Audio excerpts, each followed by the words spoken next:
నిమిషం సార్, ఒక్క నిమిషం. ఇగో కృష్ణ గారా, ఒక్కసారి వింటున్నారా? మీరు అక్కడ పాట పాడుతుంటారు, ఏదో వచ్చి కొట్టేట్టు నృత్యం చేసుకుంటూ కొట్టాలి. అర్థమైందా? ఆట ఆడుకుంటే మీకు అవకాశం ఉంటుంది కాబట్టి మంచి అవకాశం ఉంటుంది, ఆడాలి.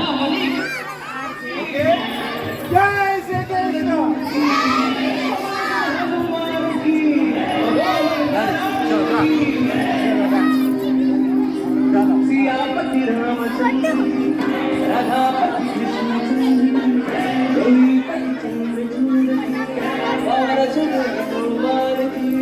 పవన సుధ హనుమాన్ की